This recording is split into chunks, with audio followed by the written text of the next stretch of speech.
बाबूजी, मैंने इसे पानी से चला दिया। अब हमें डीजल खरीदने की जरूरत नहीं पड़ेगी। बंद कर अपनी ये जुबान। तूने मेरी नाक कटवा दी। औरत होकर ट्रैक्टर चलाती है। बाबूजी मत तोड़िए।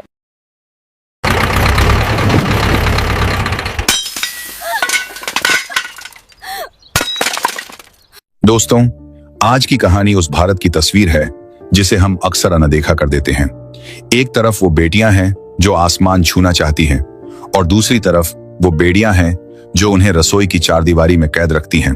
यह कहानी है रतनपुर गांव की एक ऐसी ही बहू स्नेहा की, जिसने अपनी कलाई की चूड़ियों को बेचकर ट्रैक्टर का इंजन खरीदने की हिम्मत की, जिसने पानी से ट्रैक्टर चलाने का वो सपना देखा जिस पर बड़े बड़े वैज्ञानिक भी हंसते थे।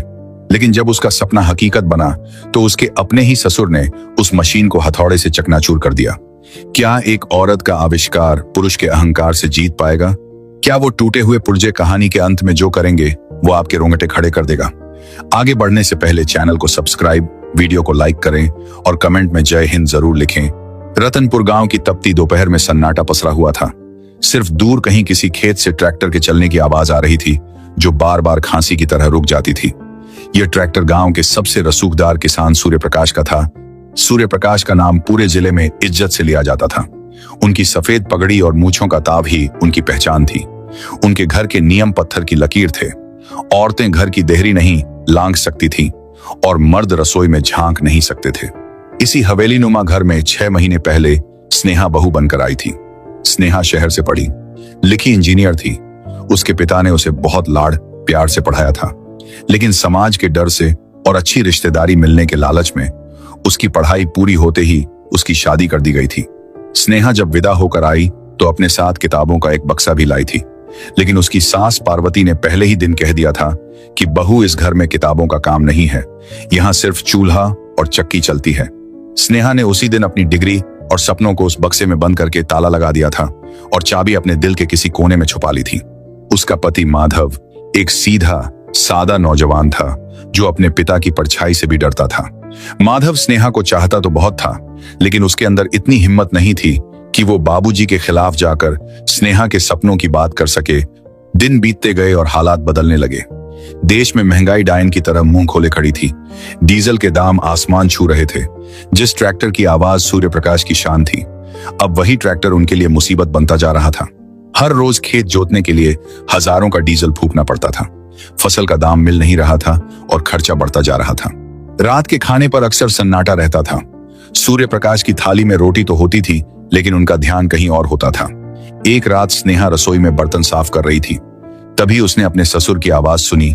वो माधव से कह रहे थे कि बेटा, अगर हालात ऐसे ही रहे तो हमें अपनी जमीन का कुछ हिस्सा बेचना पड़ेगा। बैंक का कर्ज बढ़ता जा रहा है और ये ट्रैक्टर सफेद हाथी बन गया है। इसे चलाना अब मेरे बस की बात नहीं रही। माधव ने दबी आवाज में कहा कि बाबूजी, मैं शहर जाकर कुछ काम ढूंढ लूं क्या?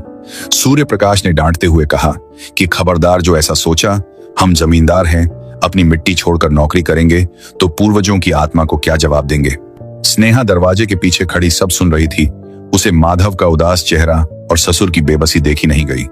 उस रात उसे नींद नहीं आई। वो करवटें बदलती रही। उसके दिमाग में बार बार अपने कॉलेज का वो प्रोजेक्ट घूम रहा था जिसे उसने अधूरा छोड़ दिया था। उसने हाइड्रोजन फ्यूल पर रिसर्च की थी। उसे पता था कि पानी के अंदर अपार ऊर्जा छुपी है। अगर पानी के अणुओं को तोड़ा जाए तो उससे हाइड्रोजन गैस निकलती है, जो पेट्रोल और डीजल से भी ज्यादा शक्तिशाली होती है। अगली सुबह जब सब लोग अपने काम में लग गए, स्नेहा चुपके से घर के पीछे वाले कबाड़ खाने में गई। वहां पुराने लोहे, टूटी हुई मोटरें और तारों का जखीरा पड़ा था। धूल की मोटी परत जमी थी। स्नेहा ने एक पुरानी प्लास्टिक की बोतल उठाई और उसे गौर से देखने लगी। उसकी आंखों में चमक आ गई।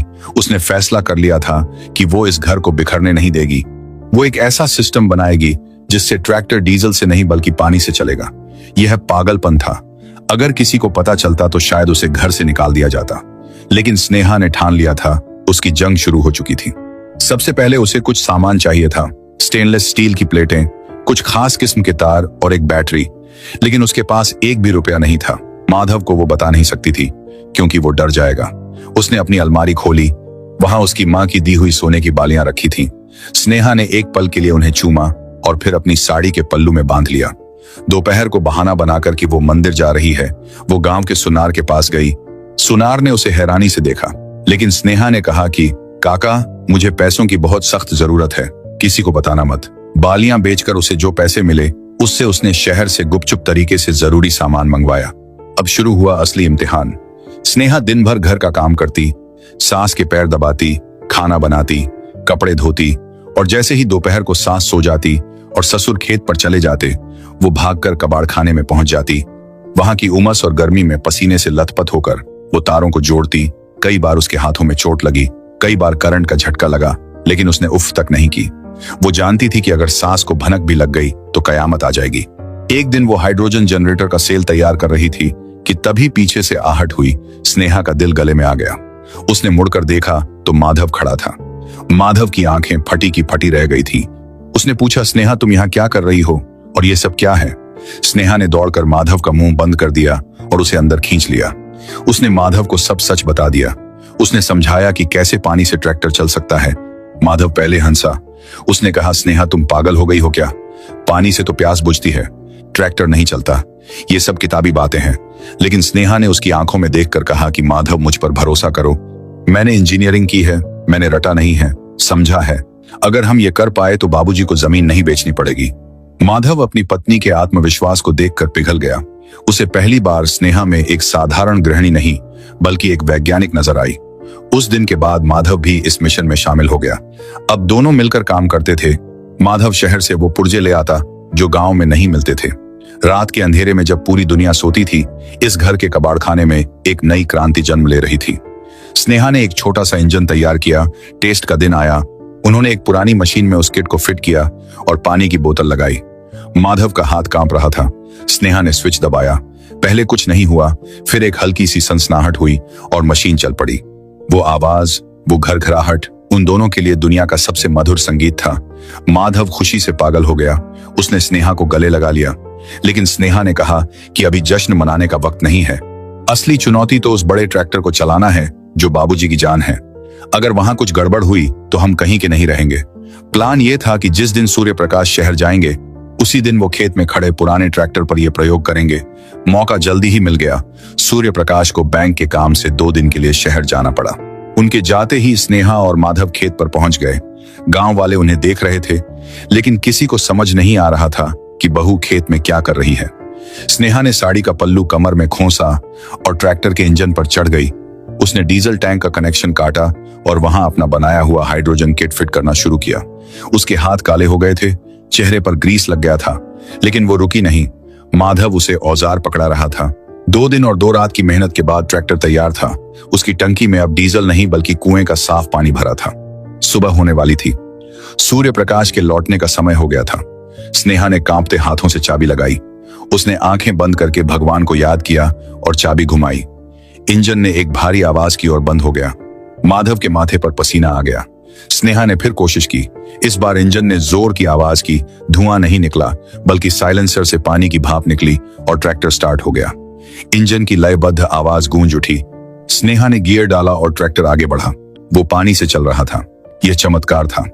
माधव दौड़कर ट्रैक्टर के पीछे चढ़ गया। वो दोनों खेत के चक्कर लगाने लगे। गांव के लोग जमा हो गए। सब हैरान थे कि बिना धुएं के ट्रैक्टर कैसे चल रहा है। किसी ने कहा कि यह जादू है, किसी ने कहा कि बहू ने कुछ कर दिखाया है। तभी सामने से एक जीप आती दिखाई दी। वो सूर्य प्रकाश की जीप थी। जीप रुकी और सूर्य प्रकाश बाहर निकले। उन्होंने देखा कि उनका ट्रैक्टर खेत में चल रहा है और स्टीयरिंग पर उनकी बहू बैठी है। उनका चेहरा गुस्से से लाल हो गया। उन्हें लगा कि उनकी मर्यादा का तमाशा बन गया है। वो तेज कदमों से खेत की तरफ बढ़े। माधव ने पिता को आते देखा तो उसके हाथ पांव फूल गए। उसने स्नेहा से कहा कि रोको, बाबूजी आ गए। स्नेहा ने ट्रैक्टर रोका और नीचे उतरी। उसकी आंखों में खुशी थी कि उसने ससुर की समस्या हल कर दी। वो दौड़कर उनके पास गई और बोली, बाबूजी, मैंने इसे पानी से चला दिया। अब हमें डीजल खरीदने की जरूरत नहीं पड़ेगी। अब हम कर्ज मुक्त हो जाएंगे। लेकिन सूर्य प्रकाश को उसके शब्द सुनाई नहीं दिए। उन्हें सिर्फ यह दिखाई दिया कि उनके घर की इज्जत, उनकी बहू मर्दों की तरह ट्रैक्टर चला रही है, और वो भी उनके खानदानी ट्रैक्टर के साथ खिलवाड़ करके। उन्होंने जोर से चिल्लाया कि बंद कर अपनी ये जुबान, तूने मेरी नाक कटवा दी। औरत होकर ट्रैक्टर चलाती है, और ये क्या कूड़ा कबाड़ा लगा रखा है मेरे इंजन में। स्नेहा ने समझाने की कोशिश की कि बाबूजी ये साइंस है, ये विज्ञान है, लेकिन सूर्य प्रकाश ने पास पड़ा एक लोहे का सब्बल उठा लिया। क्रोध ने उनकी बुद्धि हर ली थी। वो ट्रैक्टर की तरफ लपके स्नेहा उनके पैरों में गिर गई। वो गिड़गिड़ाई कि बाबूजी मत तोड़िए, इसमें मेरी मेहनत है, इसमें हमारा भविष्य है। लेकिन सूर्य प्रकाश ने उसे धक्का दे दिया। अगले ही पल वहां सिर्फ लोहे के टकराने की आवाजें थीं। सूर्य प्रकाश ने उस हाइड्रोजन किट पर वार करना शुरू कर दिया। कांच की बोतलें टूट गईं, तार बिखर गए, सर्किट चकनाचूर हो गए। हर प्रहार के साथ स्नेहा की चीख निकल रही थी। उसे लग रहा था जैसे वो हथौड़ा मशीन पर नहीं, उसके दिल पर पड़ रहा हो। माधव खड़ा रोता रहा। वो अपने पिता का हाथ पकड़ने की हिम्मत नहीं जुटा पाया। 5 मिनट के अंदर महीनों की मेहनत कबाड़ बन चुकी थी। ट्रैक्टर फिर से बेजान हो गया था। सूर्य प्रकाश ने हांफते हुए सब्बल फेंका और कहा कि आज के बाद अगर तूने घर की देहरी लांघी या किसी मशीन को हाथ लगाया तो मैं तुझे इस घर से निकाल दूंगा। जा जाकर रोटियां सेक जिसके लिए तुझे लाया गया था। स्नेहा मिट्टी में बैठी थी। उसके हाथों में टूटे हुए कांच चुभ रहे थे। उसकी आंखों से आंसुओं की धार बह रही थी। वो उठी नहीं। वो बस उस टूटे हुए सपने को देखती रही। गांव वाले तमाशा देखकर चले गए। सब कह रहे थे कि जमींदार साहब ठीक ही तो कह रहे हैं, औरत का काम चूल्हा है, ट्रैक्टर नहीं। उस दिन स्नेहा की आत्मा मर गई थी। वो घर लौटी और अपने आप को कमरे में बंद कर लिया। उसने खाना छोड़ दिया, बोलना छोड़ दिया। वो बस खिड़की से बाहर उस खड़े ट्रैक्टर को देखती रहती जो अब कबाड़ बन चुका था। माधव उसे मनाने आता, माफी मांगता, लेकिन स्नेहा की आंखों में अब कोई भाव नहीं था। वो एक जिंदा लाश बन गई थी। दिन बीतते गए और स्थिति बदतर होती गई। सूखा पड़ गया, गांव में पानी की कमी हो गई और डीजल के दाम और बढ़ गए। सूर्य प्रकाश की फसलें पानी के बिना सूखने लगी क्योंकि ट्यूबवेल चलाने के लिए डीजल के पैसे नहीं थे। बैंक वालों ने नोटिस भेज दिया था कि अगर कर्ज नहीं चुकाया तो जमीन नीलाम होगी। सूर्य प्रकाश का घमंड अब चिंता में बदल चुका था। वो रात रात भर जागते और हुक्का पीते रहते। उन्हें अपनी गलती का एहसास तो नहीं था, लेकिन बर्बादी सामने दिख रही थी। तभी एक दिन गांव में एक बड़ी गाड़ी आई। उस पर लाल बत्ती तो नहीं थी, लेकिन वो बड़े अफसरों की गाड़ी लग रही थी। उसमें से कुछ लोग उतरे जो सूट बूट में थे। उनके हाथ में कुछ फाइलें थीं।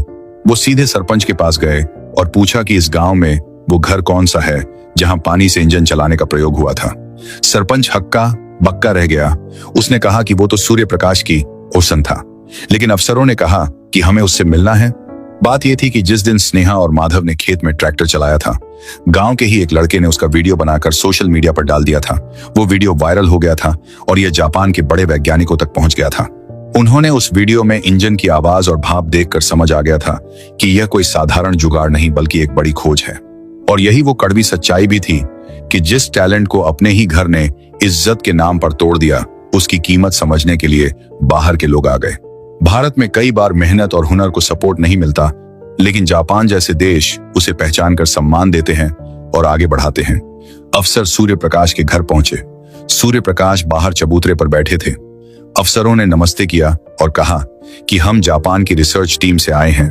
हमें पता चला है कि आपके यहाँ एक ऐसी तकनीक बनाई गई है जो पानी को ईंधन में बदल सकती है।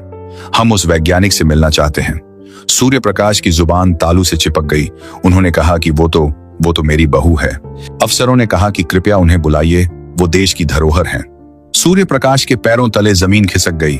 जिस बहू को उन्होंने पैर की जूती समझा, आज बड़े बड़े लोग उसके लिए खड़े थे। माधव दौड़कर अंदर गया। स्नेहा बिस्तर पर लेटी थी, कमजोर और पीली।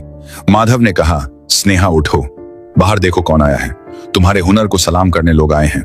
स्नेहा को विश्वास नहीं हुआ। वो लड़खड़ाते कदमों से बाहर आई।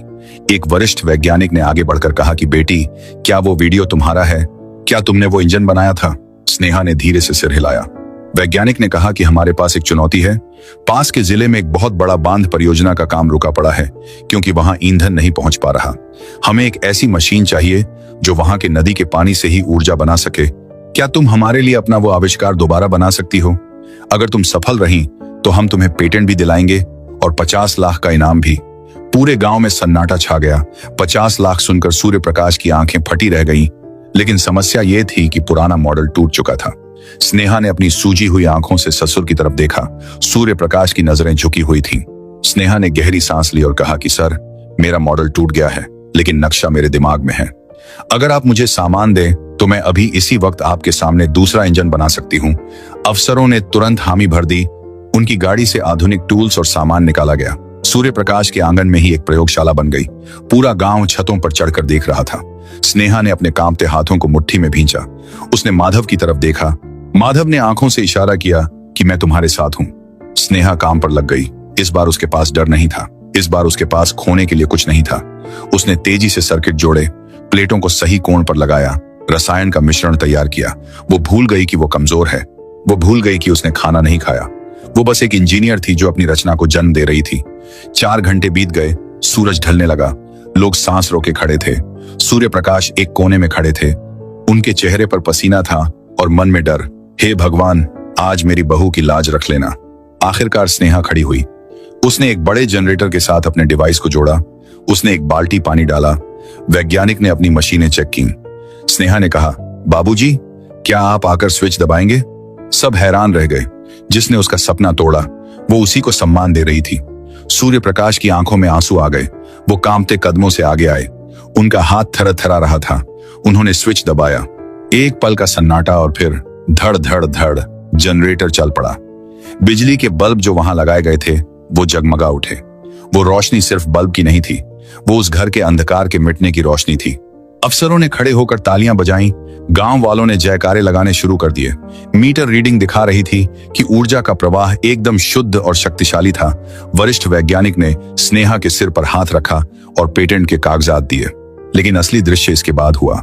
सूर्य प्रकाश, जो अपनी मूंछों के लिए जाने जाते थे, उन्होंने अपनी पगड़ी उतारी और स्नेहा के चरणों में रख दी। वो फूट फूट कर रोने लगे और बोले कि मैं अंधा था। मुझे लगा कि तू मेरी इज्जत मिट्टी मिला रही है, लेकिन तूने तो मेरे घर को मंदिर बना दिया। स्नेहा ने झुककर पगड़ी उठाई और ससुर के सिर पर वापस रखी और बोली कि गलती इंसान से होती है बाबूजी। बस इतना वादा कीजिए कि आगे से किसी बेटी के पंख मत काटिए, उसे उड़ने दीजिए। उस दिन के बाद रतनपुर बदल गया। सूर्य प्रकाश ने अपनी जमीन नहीं बेची, बल्कि उस इनामी राशि से गांव में एक साइंस कॉलेज खोला जिसका नाम रखा गया स्नेहा इंस्टीट्यूट ऑफ टेक्नोलॉजी। अब वहां की लड़कियां सिर्फ रोटियां नहीं बेलती, बल्कि रोबोट और ड्रोन बनाती हैं। स्नेहा आज भी वही बहू है, लेकिन अब वो जब ट्रैक्टर लेकर खेत में निकलती है तो गांव के मर्द अपना सिर झुकाकर उसे सलाम करते हैं। माधव अब उसका असिस्टेंट बनकर गर्व महसूस करता है। दोस्तों, यह कहानी हमें सिखाती है कि टैलेंट का कोई जेंडर नहीं होता। एक औरत अगर घर संभाल सकती है तो वो दुनिया भी बदल सकती है। जरूरत है तो बस एक मौके की, एक भरोसे की। अगर आपके घर में भी कोई ऐसी माँ, बहन या बहू है जो कुछ करना चाहती है, तो उसके पंख मत काटिए, उसे उड़ने दीजिए। क्या पता वो भी आपकी किस्मत बदल दे। अगर इस कहानी ने आपके दिल को छुआ है तो इसे इतना शेयर करो कि हर उस ससुर तक पहुंचे जो अपनी बहू को सिर्फ घूंघट में देखना चाहता है।